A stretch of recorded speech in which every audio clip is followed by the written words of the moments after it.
Are criminals rational decision makers? Or are they motivated by uncontrollable psychological and emotional drives? For me, criminals are both rational decision maker and motivated by uncontrollable psychological and emotional drives. Rational decision makers because they carefully decide before doing any criminal acts. And they are motivated by uncontrollable psychological and emotional drive because if an individual is emotionally unstable, they don't hesitate the things they might do, even if it's a crime. Would you want to live in a society where crime rates are low because criminals are subjected to extreme harsh punishment such as flogging for vandalism? Yes, if it's about my own safety and the safety of my family. But in the other hand, there are some negative effects if this happen, such as abusive power of those who are in authority, and also it may disregard the human rights of the individuals, especially the criminals. Is it possible to create a method of capital punishment that would actually deter murder, for example, by televising executions?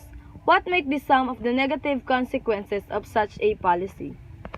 In other countries, specifically in some places in Middle East, it's normal to televise execution, especially in murder and rape cases. It's because they want everybody to know that if they do such thing as rape and murder, they might probably experience this too. But if I were to decide, especially in our country, I would probably ban execution in television as well as death penalty because it's against the human rights, and televising it would produce negative effects in children that might be able to watch this. They might be traumatized, or worse, they might use this thing to their friends who hurt them because they think it's normal.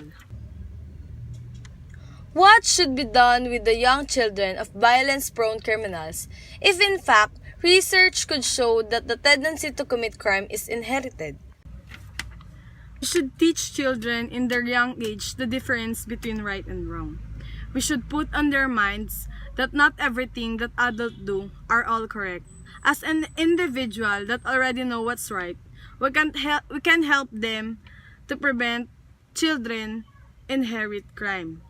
We can be a role model to young ages and save them to commit any crime and make them the best individual they can be.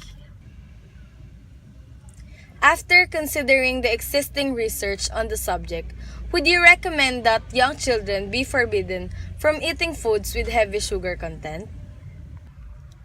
I will not totally forbid children to eat food with heavy sugar content, but as an adult, we should be responsible in guiding children around us.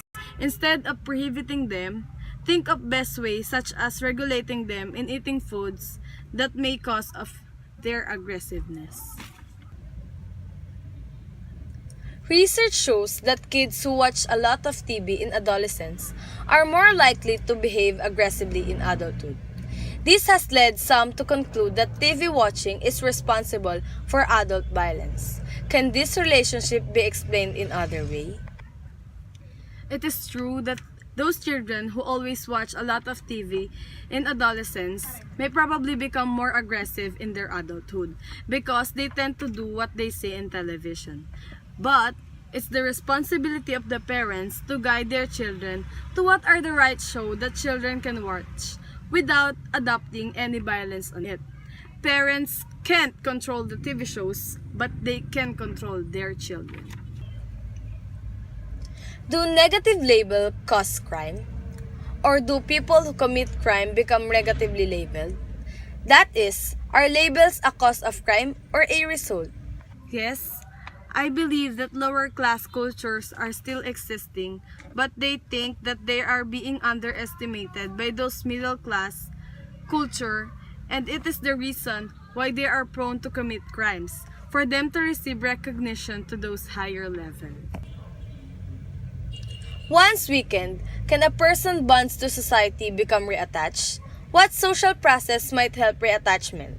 For me, yes, internet can help reduce cultural differences and have a homogeneous society because nowadays everyone uses social media. We can adapt things by the use of it. It can be the pathway of accepting of individual differences and understanding other culture. Can you think of ways you may have supported your peers or siblings' antisocial behavior by helping them learn criminal techniques or attitudes? Structural theories explains that middle-class crime is less important compared to lower-class crime because they see that lower-class crimes needs more focus because it's more violent and needs to be punished quickly. Structural theories are not fair in dealing middle-class and lower-class crimes, and it is one of the factors why justice is less likely to happen in middle-class crimes. Do you recall neutralizing any guilt you may have felt for committing a criminal or illegal act? Did your neutralization come before or after you committed the act in question? Labeling negatively to anyone can be an effect of something, just like pushing them to have a behavior that caused a crime. These labels may both be a effect of cause of a crime and a result of a crime. That's why we should stop labeling individual in any way to reduce people who commit crime. How would a conservative reply to a call for more restorative justice? How would a restorative justice advocate respond to a conservative call for more prisons? There are a lot of things we can do in reducing someone to reattach to a society, such as accepting their differences, making strong relationship to others by making them feel that they are belong in a society, and respecting them because respect can give meaningful life to an individual. Is conflict inevitable in all cultures? If not, what can be done to reduce the level of conflict in our own society? As a future law enforcement someday, I never teach anyone any criminal techniques or put them to a criminal activities because I don't want to be the reason of destruction of one's life. But instead, I teach people what I have learned in being criminology student that might help them to produce the best version of themselves and make them understand that committing any criminal activities won't help them to be successful in their lives. Has religious conflict replaced class conflict as the most important issue facing modern society?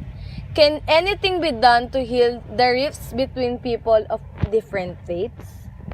I commit mistakes but I never commit any illegal or criminal acts because my parents always taught me to do or choose what's right in every decision I made. But in talking about my mistakes in life, I really have neutralization after committing that mistakes, and I'm sure that every one of us already experienced that.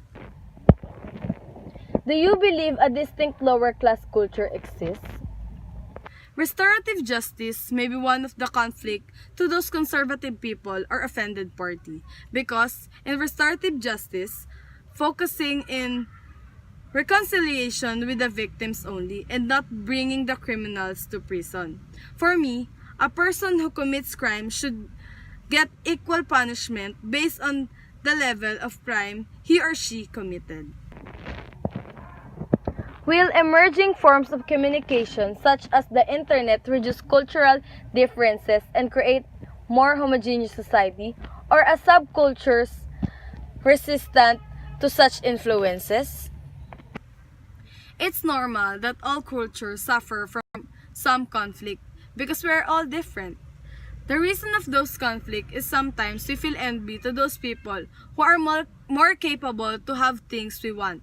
We tend to do things that are not right for us to achieve our desires. And for me, contentment and understanding can be the answer to reduce conflict in one society.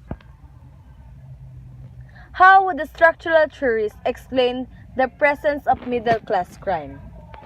Back then up to now, religion has a big impact in a society. For me, religious conflict is more important than class conflict. It's because it talks about our faith and beliefs, and no one has the right to question that. We just need to respect everybody's religion to heal conflicts between others. Do you believe it is a latent trait that makes a person crime prone? Or is a crime a function of environment and socialization? There are some latent traits of a person that can be triggered because of some situations. But those environmental and socialization are the main factor why we engage to different acts such as crime. Do people really change or do they stay the same but appear to be different because their life circumstances have changed?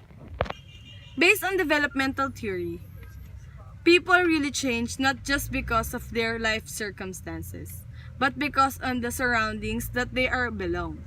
As people mature, they adopt different things that makes them different from the way they are in their childhood. That's why we need to be intelligent in choosing what environment or peers we will be having.